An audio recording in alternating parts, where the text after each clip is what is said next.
Officer Ethan Cole learned long ago that peace isn't the absence of noise. It's the absence of expectation, the expectation that the next corner holds a threat, the expectation that every hand gesture is a weapon, the expectation that the world is always one bad decision away from taking something it can't return. That expectation had lived in his body for so long it had begun to feel like a second skeleton, an invisible frame that kept him upright, kept him ready, kept him from ever fully exhaling. So when the transfer order finally came through, remote mountain town, small department, low violent crime, Ethan didn't celebrate. He didn't even allow himself optimism. He took it the way he took most things, as an assignment, a change of environment, a chance to see if the air in a quieter place might loosen the ribs around his lungs. He drove into town with both hands on the wheel and his eyes scanning the road the way they always had. Beside him, K9 Shadow sat like a piece of the vehicle itself, stable, present, silent. Not calm in the way people use the word to mean sleepy or harmless, calm like a blade in a sheath, not moving because it doesn't have to, calm because it knows exactly what it can do if the moment arrives. Shadow's harness lay smooth across his shoulders, straps adjusted with the same precise habit Ethan applied to everything, working dog, intelligent, loyal, expressive if you knew how to read the small shifts, ear angles, breathing changes, a tail that didn't wag so much as measure distance. Ethan pulled into the station lot just after sunrise. The building looked like it had been here longer than the town had been proud of itself. Faded brick, a flag that snapped hard in the wind, a row of patrol cars lined up like they were waiting for inspection. The air smelled of pine and cold metal and last night's rain, a clean scent that should have felt like relief. Inside, Captain Maria Hayes met him in the narrow hallway near the front desk. She was pragmatic in the way only people in leadership learn to be, the kind of calm that came from carrying other people's mistakes without making it personal. Empathetic, but not sentimental. Her handshake was firm, her eye contact direct. "You're early," she said. "Habit," Ethan replied. Maria glanced down at Shadow. "He always this quiet?" "He's always listening," Ethan said. Shadow's eyes met Maria's briefly. Not challenging, not pleading, simply registering. Maria gave the smallest nod, a recognition of competence. "Okay," she said. "I'll keep it simple. We're small. We're busy. We don't have a lot of slack. We do what we can with what we have." Ethan heard the second sentence underneath that one, the one leaders didn't always say out loud. And if you pull too hard on the wrong thread, the whole sweater can come apart. But Maria didn't seem afraid. She seemed tired. Those were not the same thing. She walked him through the station, dispatch, a cramped interview room, a hallway that smelled faintly of bleach and old paper. Then she stopped at a corkboard where schedules were pinned in crooked rows. "You'll ride along for a few shifts," she said. "Learn the roads, learn the people, learn what normal looks like here."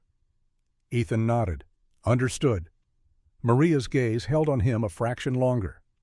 "I read your file, Cole. You don't make scenes." "No, ma'am." "I'm not asking you to," she said. "I'm asking you to be smart. We've got history, and we've got politics. You know how it is." Ethan did. He had spent years watching how power behaved when it thought no one was looking. Shadow shifted slightly at Ethan's side, just a small adjustment of his front paws, nails clicking once on the tile. Ethan's attention sharpened by reflex. Maria saw it. "What?" she asked. Ethan didn't answer immediately, because he hadn't heard anything. He hadn't seen anything. He had only felt the subtle tightening in Shadow's posture, like a compass needle catching a faint change in magnetism. "Nothing," Ethan said, voice even, "just him checking the room." Maria's lips pressed into a line that might have been a smile if it had lasted longer. "Good," she said. "That'll keep you alive." It started as routine. A patrol officer needed paperwork signed, a radio check, a call about a loose dog on the edge of town, some ranchers swearing the animal was a wolf. Ethan stayed quiet, watched, learned names.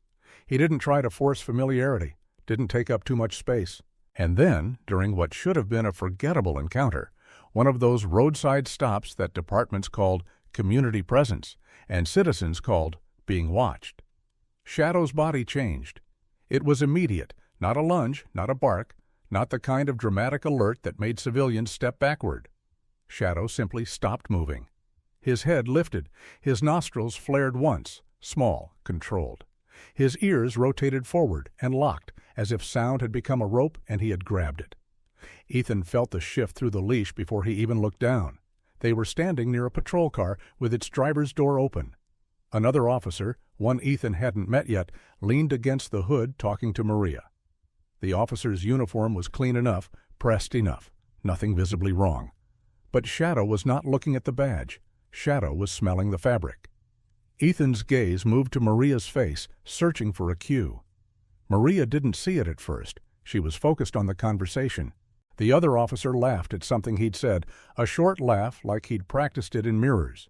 He lifted an arm, scratching at his shoulder through the uniform shirt. Shadow's lips tightened. Not a growl, not yet, just the smallest flex. The dog's eyes sharpened into a narrow focus that Ethan recognized instantly. Detection. Ethan lowered his voice. Shadow? Shadow did not break his stare. Ethan felt his own pulse steady, not spike. This wasn't fear, this was information arriving. He took one step closer, pretending to adjust Shadow's harness. His fingers brushed the dog's shoulder, grounding him. Shadow's breath came slow but deeper, as if he was pulling the scent apart, molecule by molecule. Accelerant. It hit Ethan like a mental flash. Gasoline, lighter fluid, something meant to feed flame. A smell that clung in a way sweat didn't. A smell that didn't belong on a routine patrol shift unless the officer had been near a fire. Ethan didn't ask. He didn't react outwardly. He kept his face neutral, the same discipline he'd used in far uglier environments. Maria finished her sentence and finally noticed Shadow. Her eyes narrowed. What's he doing? Ethan shrugged like it was nothing. He's catching something on the wind. Maria's gaze flicked to the other officer. The man's smile faltered for a heartbeat, then returned too fast. Your dog got a problem with me? The man asked, tone light. Shadow held still, eyes unblinking. Ethan let a half-second pass, measuring. Then he spoke in the flattest, calmest voice he had. He's working, Ethan said. He doesn't have opinions. Maria's face smoothed into leadership neutrality. All right, she said, ending the interaction. We're done here. The other officer pushed off the hood, his boots scuffing gravel. Sure, he said. Tell your dog to relax. Ethan gave no response. Shadow finally blinked, slow, deliberate, then eased his posture just enough to signal compliance. But the scent remained in Ethan's mind like a fingerprint. He didn't chase it. Not yet. That was the discipline, letting the information sit until it connected to something real. Not letting suspicion become a weapon that someone else could redirect. Hours later, when the call came in, Ethan already felt the shape of it before the radio finished speaking. Unit to County Road 12, dispatch said. Single vehicle accident, possible rollover, no response from driver. Fire department en route. Maria was in her office when Ethan heard it. She stepped out instantly, keys in hand. You're coming, she said. Ethan nodded. Shadow rose and moved with her, silent and ready. The road out was narrow and wet, bordered by pines that leaned inward like they were listening. The sky was gray-white, bright enough to be day, but flat enough to make distance feel uncertain. When they reached the scene, the smell hit Ethan first, sharp and chemical beneath the cold air. Firefighters were already there. A vehicle lay on its side in a shallow ditch, smoke curling like a tired sigh from the engine compartment. The fire had been small, controlled, almost contained. Ethan's eyes cataloged details automatically. The angle of the skid marks, the way the grass was flattened, the absence of debris you'd expect from a high-speed roll. Too clean. Maria spoke to a deputy near the fire truck, her body language clipped and professional. Ethan stayed back, giving her space. Shadow's nose dropped instantly, tracking. Shadow moved to the edge of the ditch and stopped. His posture tightened again. Ethan followed, careful not to step where he shouldn't. Shadow pulled forward with gentle insistence, not frantic, not aggressive. Purposeful. The drainage culvert was half hidden under weeds and mud, a dark metal mouth under the road. Water trickled faintly inside. Shadow lowered his head and sniffed, then pushed his muzzle into the opening. Ethan crouched, the smell of wet earth filling his lungs. Shadow backed out with something between his teeth. At first, Ethan thought it was trash, a burned scrap of something plastic. But then he saw the shape. A small pouch, scorched on one edge, the kind used to store evidence. Sealed, numbered, labeled. Even burned, it carried an imprint, a stamp, the station stamp. Ethan's body went still, not from shock, but from the sudden click of contradiction locking into place. Evidence pouches didn't end up in roadside culverts by accident. Not with a station mark. Not unless someone had taken the system and used it like a personal tool. Maria's voice came from behind him. "Cole?" Ethan didn't turn immediately. He kept his focus on the pouch, on the burn pattern, on the mud that clung to it. Shadow stood beside him, eyes bright, tail still. Ethan pulled nitrile gloves from his pocket, habit, and slipped them on. He handled the pouch like it was fragile, like it might vanish if he moved too fast. He didn't open it. He didn't peek. He simply preserved it. Maria stepped closer, her face tightening as she saw what he held. "Where did that come from?" Shadow's eyes shifted to her briefly, then back to Ethan, as if to say, "I found it. Now you decide what it means." Ethan's voice stayed level. "Culvert," he said. Shadow indicated. Maria exhaled slowly, controlled.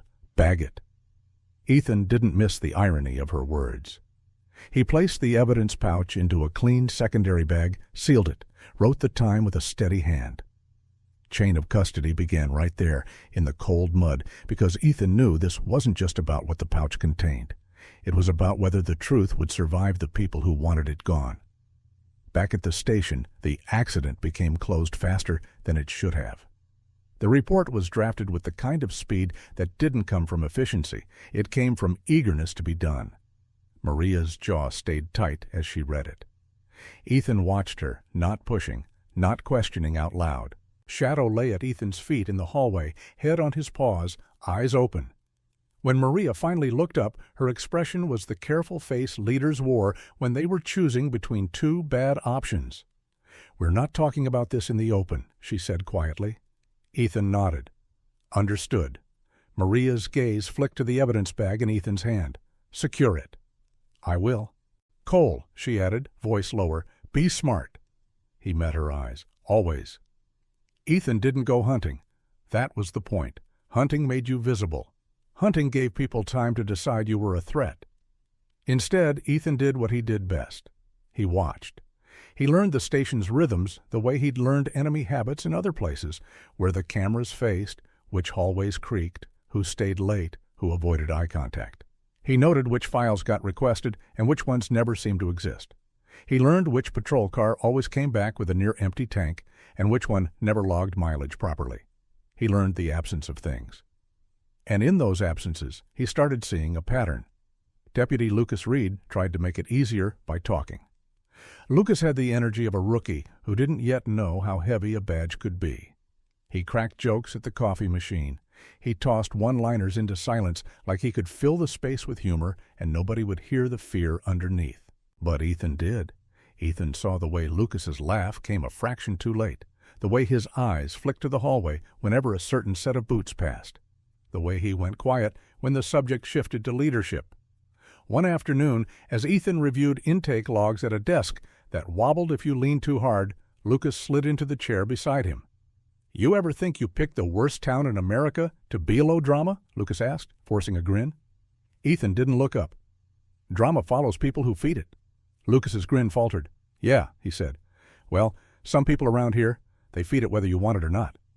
Ethan finally met his gaze. Steady, calm, not interrogating. "You okay?" Lucas laughed too quickly. "Me? Great. Living the dream, you know. Mountains, air so clean it hurts your lungs." Ethan waited. Lucas's humor thinned into something brittle. His voice lowered. "Just keep Shadow close," he said. Shadow, hearing his name, lifted his head. Lucas's eyes flicked to the dog with something like relief. Ethan nodded once. "Always." The next confirmation came from Dr. Lena Moore. Lena didn't move like a TV scientist. She didn't have flashy confidence or dramatic reveals. She was brilliant in the way quiet people often were, introspective, careful, the type who respected what facts could and couldn't prove. Her workspace was small and clean, a converted office with labeled shelves and a microscope that looked like it had been purchased during a budget year nobody remembered. She wore gloves like a second skin, her hair pulled back, her eyes sharp behind thin frames. Ethan handed her the sealed secondary bag without unnecessary words. Lena studied the stamp, the scorch marks, the residue. "Where'd you get this?" Ethan's answer was minimal. "Roadside scene. Culvert." Lena's gaze lifted. Officially? Ethan's expression didn't change. It was there. Lena understood the difference. She didn't press. She began her work methodical and silent, scraping tiny samples, sealing them, labeling each step like her life depended on it. Hours later, she found Ethan in the hallway. Her voice was quiet, but the weight of it was heavy. "It's Accelerant," she said. "Multiple compounds. Matches residue I've seen in arson cases." Ethan's stomach tightened. Not surprise, but confirmation. "We have arson cases." Lena's eyes held his. "That's the problem," she said. "Officially, no." Ethan said nothing. Lena continued, softer. "Someone wants it erased, not just unreported." Erased. Ethan felt the town's air shift inside him, like pressure dropping before a storm. He thought of Shadow's alert earlier, the smell on the patrol uniform, the too-clean accident scene, the evidence pouch in a culvert, an ecosystem, a machine built to make things disappear. Ethan didn't let his face show it. He simply nodded. "Thank you." Lena's gaze held a moment longer. "If you're going to move on this," she said, "do it right." Ethan's voice was calm. "I don't do it any other way." That night, Ethan sat in his small rented house with Shadow lying at his feet, the dog's breathing steady, grounding. The wind outside pressed against the windows, and pine branches scraped lightly like fingernails. Ethan stared at his notebook, not a dramatic conspiracy wall, just clean lines and dates and observations. He wasn't building a story. He was building a bridge, and bridges required invisible supports. The next day, Captain Maria Hayes called him into her office. The door closed softly behind him. Maria didn't offer him a seat at first. She stood at her desk, hands planted, eyes on a folder. "You've been asking for logs," she said. Ethan didn't deny it. "Yes, ma'am." Maria's jaw shifted. "And Lena tells me you brought her something you found." Ethan's voice stayed level. "Yes." Maria exhaled slowly, the kind of breath leaders took when they were deciding whether to protect you or protect the institution.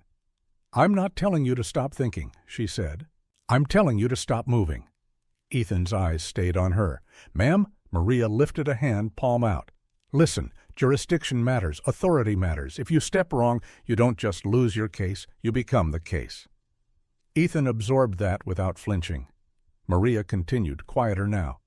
"I'm going to verify what I can, I'm going to secure what I need, but until then, you pause." Ethan's voice was even. "Understood." Maria's gaze softened, not weak, empathetic. "Cole, I believe you, but believing isn't enough. We need it clean." Ethan nodded once. "Clean is the only kind that holds." Maria's eyes flicked to Shadow, who sat at Ethan's heel like a shadow given form. "Keep him close," she said. Ethan's mouth tightened slightly. "Always." As Ethan stepped back into the hallway, he saw Lucas Reed walking toward him carrying a stack of boxes. Lucas tried to grin. "Guess who just got promoted to burn pile duty," he said, voice forced. "Living the glamorous life." Ethan's eyes narrowed slightly. "Who assigned you?" Lucas's grin faltered, then returned too fast. "Does it matter? I'm a rookie. I do what I'm told." Ethan didn't push. Not here. Lucas shifted the boxes awkwardly. "They said the pit behind the station needs cleaning," he added. "Old paperwork, old junk, spring cleaning." Shadow's ears lifted at the word pit. Ethan felt it, the subtle change in Shadow's attention, like a radio tuning to a frequency only he could hear. Ethan's voice stayed calm. "I'll walk with you." Lucas blinked, surprised. "You don't have to." "I want to," Ethan said simply. They moved behind the station where the ground sloped into a fenced yard with a wide ash pit, blackened earth, charred scraps, the smell of old smoke that never really left, the kind of place departments used when they wanted something gone. Lucas tried to keep it light. "Smells like my high school bonfires," he said, then laughed too loud. Shadow stopped at the edge of the pit. His body stiffened so hard it was like he'd turned to stone. Ethan felt the leash go taut. Shadow's nose worked quickly now, drawing in scent with an intensity that made Ethan's skin prickle. Shadow wasn't just alert. He was disturbed. Ethan lowered his voice. "Shadow?" Shadow didn't look back. His eyes locked on the ash, his breathing deepening, chest expanding like he was pulling something awful out of the air. Lucas's humor died. What is he doing?" Ethan didn't answer immediately. because he already knew what the dog was telling him in the only language Shadow used when it mattered. This isn't just trash. Shadow gave a low, vibrating sound that wasn't a bark. It was a warning, controlled but edged. Lucas swallowed. "Ethan." Ethan's hand tightened on the leash. His voice was calm, but inside, something cold set into place. Money was one thing. Corruption was one thing. But ash pits didn't get that kind of reaction from a K9 unless the line had been crossed into something that couldn't be undone. Ethan didn't step into the pit. He didn't dig. He didn't create a spectacle. He only watched Shadow. And he understood, with a certainty that felt like a weight, that whatever this town had been hiding, it was deeper than missing paperwork. Ethan didn't need to speak for long. Words were dangerous here, not because they were illegal, but because they were malleable. In the wrong mouth, a sentence could become a confession. A question could become an accusation. A tone could become aggression. So Ethan kept his voice quiet and his meaning precise. He guided Lucas away from the ash pit with one hand on Shadow's leash and the other lightly on the rookie's elbow, as if they were simply walking back from a mundane task. Lucas tried to look normal. He failed in the way frightened people did, too careful, too stiff, eyes moving like a trapped animal's. Shadow didn't look normal either. He kept his head low and his nose working, breathing in the wind as if the air itself held a story. Every few steps his ears pivoted back toward the pit, then forward again, as if he was measuring distance and memory at the same time. Inside the station, the fluorescent lights made everything look flatter than it was. Ethan could still smell ash on Shadow's coat. It wasn't thick, but it clung, like smoke always did, an invisible residue that refused to be fully wiped away. Lucas set the boxes down at his assigned corner and tried to joke again, the instinctive shield returning. "So," he said, forcing a grin, "you think the pit's haunted or something? Shadow sees ghosts?" Ethan's eyes stayed steady. "No." Lucas's grin faltered. Ethan didn't soften the truth with comfort. Comfort could be mistaken for permission to panic. "Shadow's trained," Ethan said, voice calm. "He doesn't invent." Lucas swallowed. His Adam's apple bobbed hard. "Okay," he whispered. "Okay. So, what now?" Ethan's gaze moved down the hallway toward Maria's office. What now was exactly what Maria had told him earlier. Pause. Secure jurisdiction. Make it clean. The problem was that pause assumed time was neutral. Time wasn't neutral. Time belonged to whoever moved first. Ethan didn't run into Maria's office like a man with a revelation. He didn't drag Lucas in as a witness. He didn't bark out demands. He waited until the hallway cleared. Until the receptionist at the front desk had stepped out for coffee. Until the noise of a patrol unit starting outside covered the soft click of his boots. Then he knocked once on Maria's door and entered. Maria looked up immediately. She read Ethan the way people learn to read weather, by noticing shifts so small they seemed like nothing. "What happened?" she asked. Ethan kept it factual, minimal, clean. "Shadow alerted at the ash pit behind the station," he said. Strongly, not typical. Maria's face tightened. "Were you alone?" "Lucas was with me." Maria's gaze snapped briefly to Lucas, who hovered behind Ethan in the doorway like he wasn't sure he was allowed to exist in leadership spaces. Lucas tried to stand straight. His shoulders didn't cooperate. Maria's expression softened a fraction. Not kindness, recognition. "You were assigned there," she said to Lucas. Lucas nodded quickly. "Yes, ma'am." "By who?" Maria asked. Lucas hesitated. The kind of hesitation that wasn't forgetfulness. It was survival. Ethan didn't look at Lucas. He let the question hang without pressure. It wasn't Ethan's job to force bravery out of someone. It was his job to build conditions where bravery could survive. Maria watched Lucas. Then she exhaled slowly and turned her eyes back to Ethan. "You're telling me we're past money," she said quietly. Ethan didn't dramatize it. "I'm telling you," Shadow reacted as if something is wrong in a way he doesn't usually react. Maria's fingers tapped once on her desk, a single controlled beat. "All right," she said. "We do this properly." Ethan felt his own body settle. "Yes, ma'am." Maria stood and walked to the window. She looked out at the station lot like she could see through walls if she concentrated hard enough. When I said pause, she said, I didn't mean ignore. I meant prepare. We can't step into a mess without a chain. Ethan nodded. Maria turned back. We need lawful access to the evidence room, an audit window, something that gives us authority to open the door without anyone later calling it a break-in. Ethan's eyes stayed fixed. How soon? Maria's jaw tightened. Sooner than I'd like. She moved to a file cabinet, pulled a folder, opened it. Paperwork, signatures, a process that looked boring enough to be ignored by people who didn't understand how power worked. Maria slid a document across her desk toward Ethan. This gives us an audit window, she said. Limited, controlled, official. It's thin, but it's legal. Ethan read it without rushing. The language was plain and deadly in its precision. A scheduled review of evidence room inventory and chain of custody compliance under departmental leadership authority. Maria's gaze didn't leave him. If we do this, she said, we do it together. No freelancers. Ethan met her eyes. Agreed. Maria's attention shifted to Lucas. Read. Lucas straightened so fast it looked like it hurt. Yes, ma'am. You'll be present, Maria said. Not because I want you scared, because I want you protected. You don't go anywhere alone. Lucas blinked, caught between relief and terror. Yes, ma'am. Maria's voice dropped. And you don't talk about this. To anyone. Not friends, not family, not even in the break room. Lucas nodded hard. Understood. Maria turned to Ethan. You'll bring Shadow. Ethan's mouth tightened. Always. The audit was scheduled for that afternoon. On paper, Walter, it looked like nothing.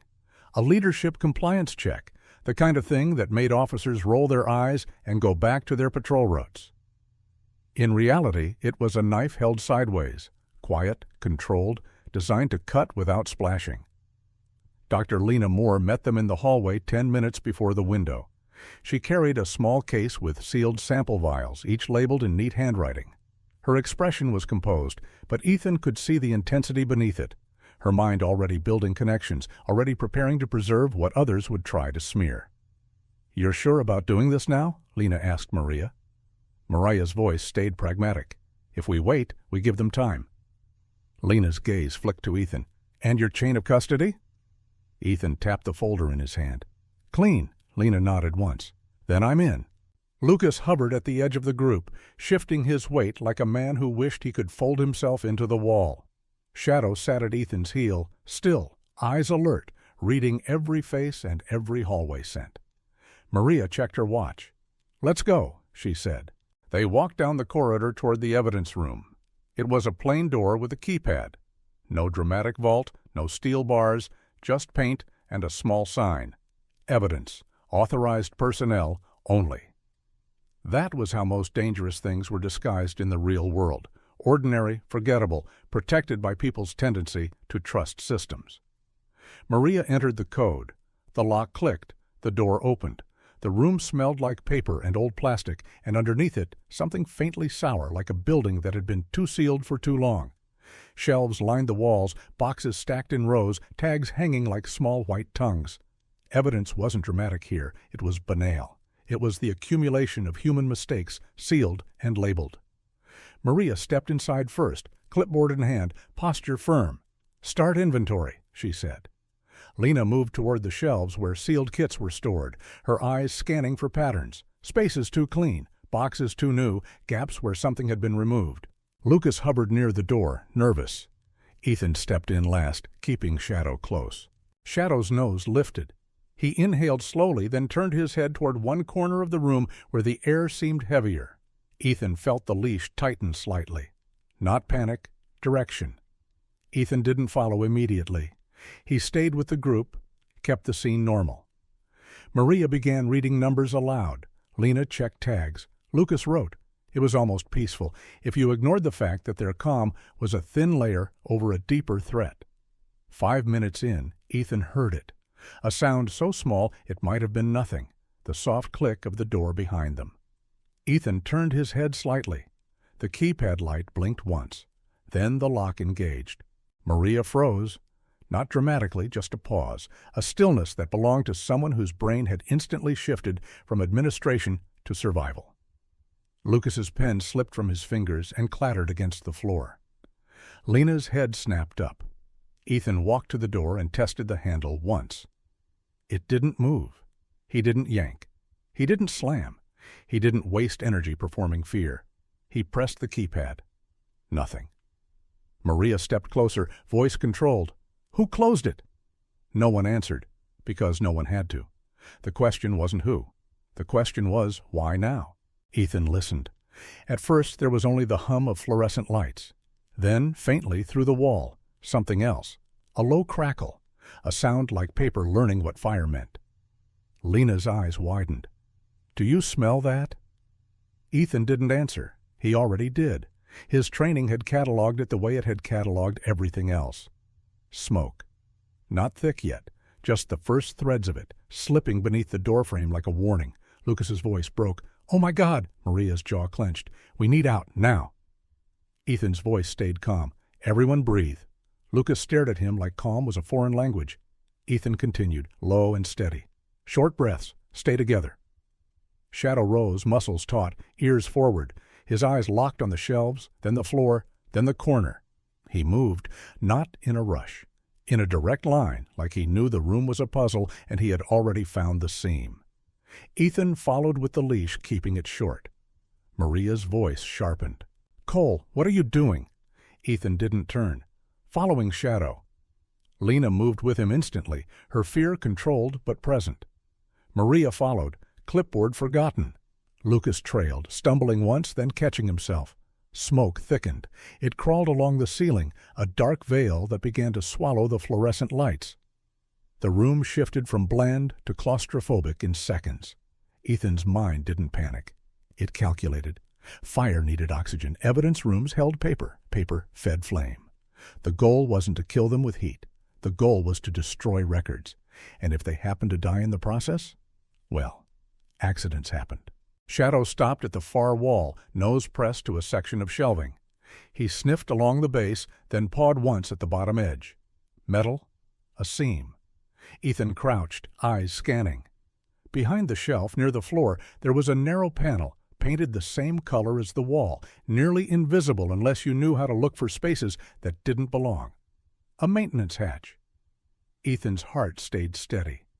This was what he did, finding exits where people assumed there were none. He felt Maria's presence behind him, heard Lena's breathing, heard Lucas coughing once as smoke reached his lungs. Ethan spoke without raising his voice. Hatch, he said, help me. Maria dropped to her knees beside him, pragmatic even in the smoke. How do you open it? Ethan traced the edge. Latch should be here. His fingers found it, small, stiff, likely unused for years. He pulled. It didn't move. Smoke thickened again. The fluorescent light flickered, then steadied, then flickered. Lucas coughed harder. I can't. Ethan's voice cut through, calm as a command. Lucas, breathe through your sleeve. Lucas stared, then obeyed, lifting his arm to his mouth. Lena's voice was tight but controlled. Ethan, hurry. Ethan adjusted his grip on the latch and pulled with controlled force. The hatch popped free with a metallic snap. Cooler air breathed out from inside, carrying the smell of dust and old concrete. Shadow pushed his nose toward it, then looked back at Ethan, eyes bright, steady, waiting. Ethan didn't praise him. Praise took time. He opened the panel wider. A narrow passage yawned behind it, dark, cramped, but real. Ethan turned to Maria. You first. Maria's eyes widened. No, Ethan's voice stayed level. Your leadership. If anything happens, you need to be outside. Maria's jaw worked. Then she nodded once, accepting the logic like she accepted every hard thing. She slid into the hatch, shoulders scraping the edges. Ethan turned to Lena. Go. Lena hesitated a fraction, scientist brain-weighing risk, then moved, clutching her case tight like it was her life. Lucas stared at the opening like it was a coffin. I can't fit. Ethan grabbed his sleeve. Not rough, firm. You can. Lucas's eyes flicked to Shadow, who stood there calm, as if he'd done this 100 times. Lucas swallowed, then squeezed in, scraping his shoulder, coughing. Ethan waited until Lucas cleared the opening. Then Ethan leaned down to Shadow. His voice softened, not weak, just intimate. Shadow, he said, go. Shadow slipped into the hatch with a fluid grace that made it look wider than it was. Ethan took one last breath of the evidence room air. now thick with smoke, and then he slid in after them, pulling the panel as far closed as he could behind him. Darkness swallowed them. The passage was tight, forcing them to move single file. The air was cooler but damp, and it carried the taste of rust. Maria's voice came from ahead, steady despite everything. "This goes where?" Ethan kept his tone calm. "Maintenance corridor, should lead to an exterior access or utility room." Lena's breathing was fast behind Maria. Lucas's breathing was worse, ragged, frightened. Ethan spoke again, low. "Keep moving." They crawled, shoulders scraping, knees grinding on concrete. Shadow moved ahead of Ethan, nose low, guiding. Even in darkness, the dog seemed to know how to read air currents, how to find the path of least smoke. After what felt like minutes, but could only have been seconds, Shadow stopped. Ethan's hand tightened on the leash. "What is it?" Shadow pawed at something. A second panel. Ethan felt along the edges. A handle, a simple pull. He pulled. The panel opened into a utility room flooded with dim light from a high window. The air here was cleaner, though smoke still seeped in faintly. Maria climbed out first, then Lena, then Lucas. Lucas collapsed against a wall, coughing hard, eyes wide with disbelief. Ethan climbed out last, pulling Shadow with him. The utility room door led to an exterior back lot. Maria threw it open, and cold mountain air hit them like salvation. They stumbled outside into daylight. Behind them, the station's rear wall began to belch darker smoke. Sirens wailed, not from their cars, but from the fire department responding to the very thing that was meant to erase them. Maria turned to Ethan, her face streaked with soot, eyes blazing with controlled fury. "This was an attempt," she said, voice shaking with anger. She refused to let become chaos. "This was—" Ethan cut in softly, not to silence her, but to anchor the moment. "Proof?" Maria stared at him. Ethan pointed to Shadow's harness, Shadow's body camera. It was still on. The tiny indicator light blinked steadily, indifferent to smoke, to fear, to corruption. And Maria's eyes shifted, understanding. "Chain of custody," she whispered. Ethan nodded, and intent. The fire trucks arrived. Firefighters moved fast, hoses uncoiling, water hammering the station wall. Maria stepped back and pulled her phone out with hands that didn't tremble anymore. She looked at Ethan. "My contingency," she said. "If I don't check in within the window, state investigators get pinged. Automatic." Ethan's face stayed calm. "Did you miss the check-in?" Maria's mouth tightened into something grim. "Oh, yeah." A beat later, vehicles rolled in. Not local, state. 2 unmarked SUVs and a marked unit behind them. People stepped out with clipped movements and eyes that didn't belong to this town's internal hierarchy. Maria walked forward, soot-streaked, posture rigid. She didn't run. She didn't beg. She handed over her audit authorization, her missed check-in log, and Lena's sealed sample case. "This is evidence of attempted destruction of records and endangerment of officers during a lawful audit," Maria said, voice precise. Ethan stood at her shoulder, calm as stone. Lena stood close, case held tight. Lucas stood behind them, no longer joking, cheeks hollow, breathing finally steady. Shadow sat at Ethan's heel, ears forward, watching, present. The state investigator's gaze moved over them, then to the smoke, then to the station. "Where's the footage?" the investigator asked. Ethan lifted 2 fingers and tapped Shadow's harness lightly. "On the dog," he said. The investigator's eyes narrowed. Then he nodded once, recognizing the kind of calm that belonged to competence. "All right," he said. "We're going to preserve this scene." Maria's shoulders lowered a fraction. Not relief, permission to keep breathing. The aftermath wasn't cinematic in the way people expected justice to be. There was no dramatic confession in the street, no villain shouting, no fists, no gunfire. There was paperwork. There were sealed doors and taped-off hallways. There were radios crackling with clipped codes. There were quiet faces watching from across the street as state officials walked into a building they had never been able to touch. And in that quiet, something in the town began to shift. Because when the machine broke, even slightly, people noticed the sound. Hours later, Maria sat on the curb outside the station, elbows on knees, soot on her hands.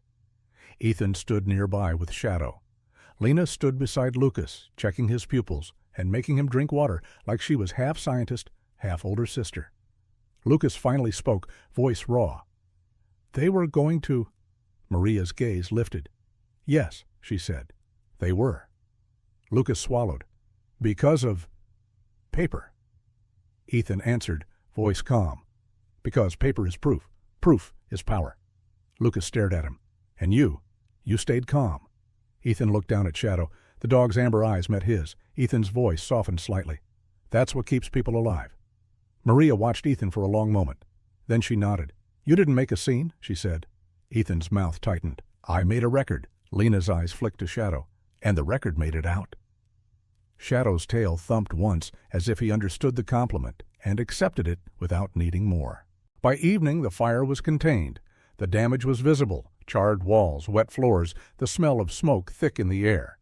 But the truth hadn't burned. Maria's contingency had done what it was meant to do, turned silence into escalation, turned an accident into an investigation, turned a locked door into a question that couldn't be ignored. The next morning, the town moved differently. Not boldly, not suddenly brave, just differently. A clerk at a nearby office looked up when a patrol car passed, then looked away without flinching. A man who usually kept his head down held eye contact with an investigator for 2 extra seconds. A woman who had never signed a statement before walked into the temporary command post and asked quietly if she could talk to someone. Fear didn't vanish overnight, but it loosened. At the station, Maria watched as state investigators logged items, photographed damage, pulled surviving records. Lena handed over her samples with sealed documentation. Ethan provided his notes, clean, dated, factual. Lucas sat nearby, silent, letting his nervous system catch up to the reality that he had survived the thing he'd been trained to pretend couldn't happen. Shadow stayed at Ethan's side, steady as a heartbeat. Maria approached Ethan in the hallway where the smoke smell still clung. You're going to have people asking questions, she said quietly. Ethan's eyes stayed calm. Let them. Maria's gaze held his. You didn't come here for this. Ethan's voice was even. No. Maria's expression softened, empathetic. Then why did you stay? Ethan looked down at Shadow, then back at Maria. Because I saw the pattern, he said, and because my code doesn't let me walk away once I see it. Maria nodded once. That code, she said, it just saved more than you know. In the afternoon, Maria received a call. She listened, face unreadable, then ended it and looked at Ethan.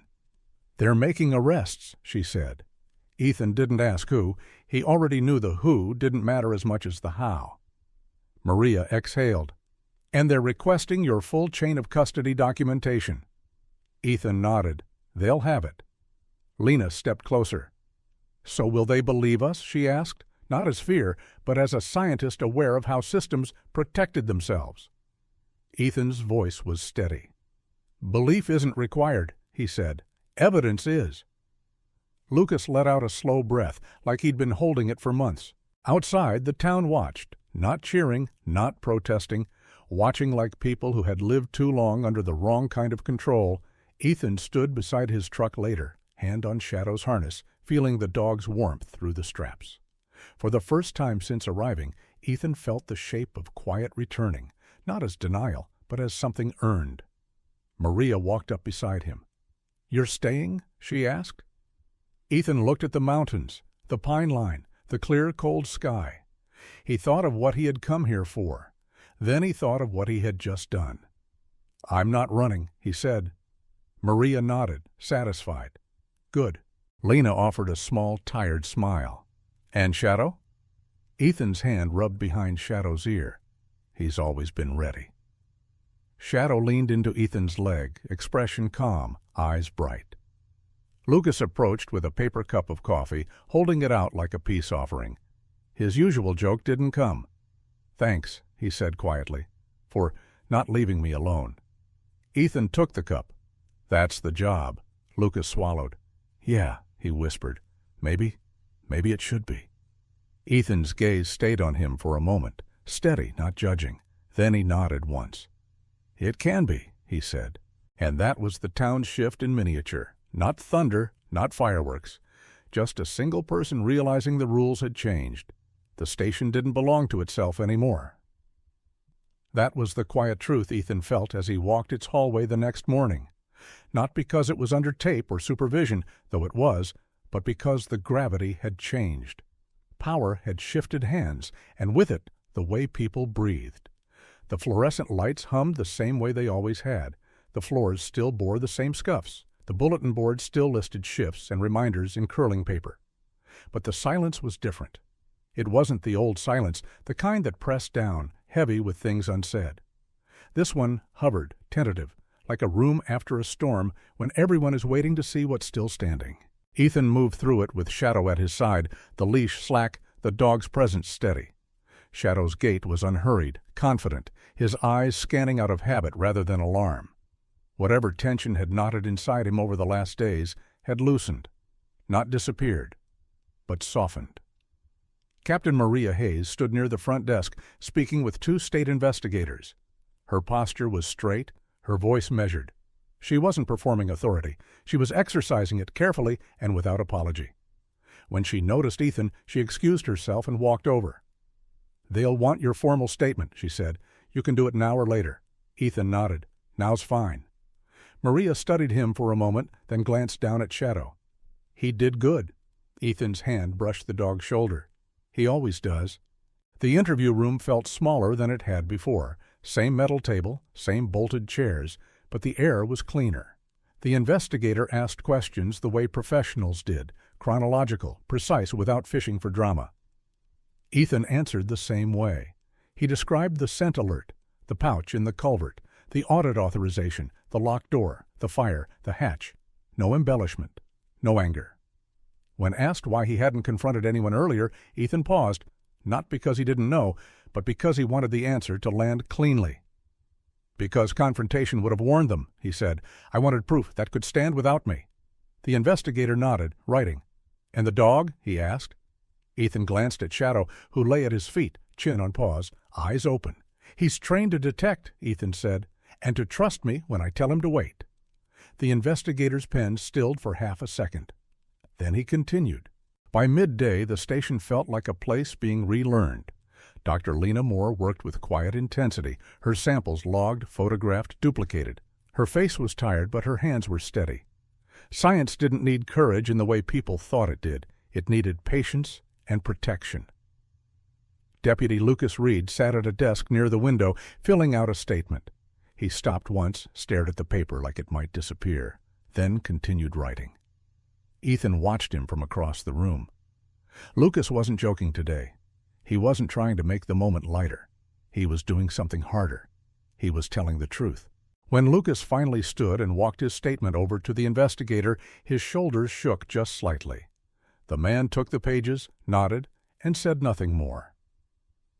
Lucas exhaled like someone who had been underwater too long. Maria watched that exchange from the hallway. When Lucas passed her, she placed a hand on his shoulder, brief, firm, grounding. "Good work," she said. Lucas blinked, eyes bright. "Yes, ma'am." Outside, the town gathered in fragments. No one had organized it. No one had called a meeting. People just paused. On sidewalks, in doorways, near the coffee shop that usually emptied fast.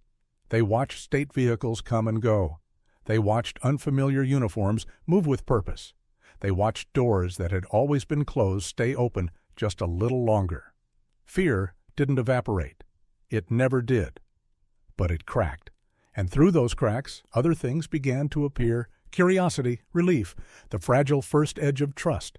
Ethan stood on the station steps with Shadow, looking out over the street. He didn't belong to the town the way they did. He hadn't grown up here. He didn't have roots in this soil. That distance mattered because it meant he could leave, and he intended to.